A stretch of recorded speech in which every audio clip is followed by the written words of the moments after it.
Ito na ang isa sa pinakahinihintay nating lahat. Yuki Kawamura nagkaroon na nga ng two-way contract para dito sa Memphis Grizzlies. Matapos ngang i-anunsyo dito nga sa NBA News, balitang ito patungkol nga sa Japanese player. Ito ngayong matapos siyang i-evaluate nitong NBA preseason.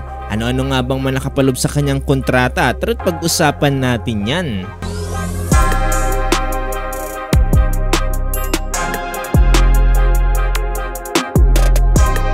Ang Japanese guard na si Yuki Kawamura ay nagkaroon na nga ng oportunidad para dito sa Memphis Grizzlies ito nga sa kanilang training camp nitong preseason. So bago yan, baka gusto nyo subukan itong dry fit sport shorts na pwedeng panglaro pang basketball. Dating 105 pesos, ngayon ay mabibili mo na lamang ng 69 pesos, 34% off ngayong araw sa Shopee. I-click mo lang yung link sa comment section.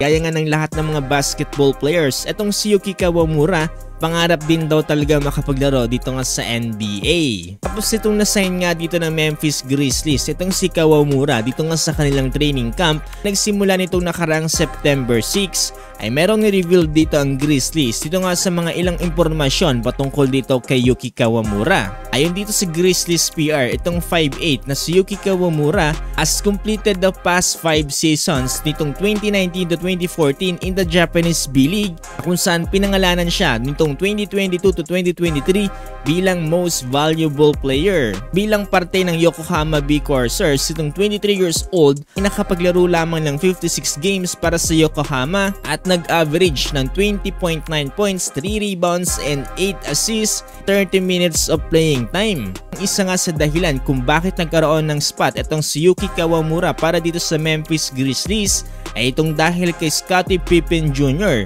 na kung saan na-convert from a two-way contract to a standard deal. Dahil dito nagbigay ito ng oportunidad para kay Yuki Kawamura na magkaroon nga ng two-way contract.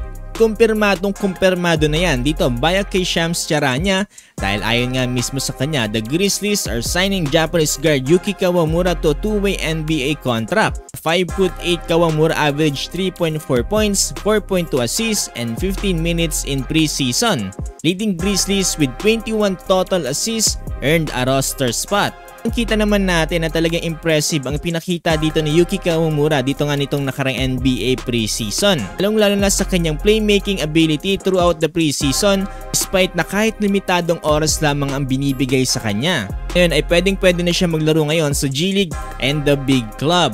Para nga sa mga nagtatanong kung magkano nga ba ang maaaring sahurin dito ni Yuki Kawamura bilang isang two-way contract sa Grizzlies, dito sa report ay maaari siyang tumanggap ng kalahati ng value na natatanggap ng isang rookie minimum salary kung saan nagkakalaga ng almost $560,000. Kapag hinati natin sa gitna yan ay maaari siyang tumanggap ng $280,000. Halong panalo na yan para sa isang Japanese player. Halong panalo talaga ang Grizzlies dito dahil kung mag-iisip tayo bukod nga sa basketball ay maaari nga maka-attract itong si Yuki Kawamura ng mga Asian basketball fans hindi lang dito sa Japan.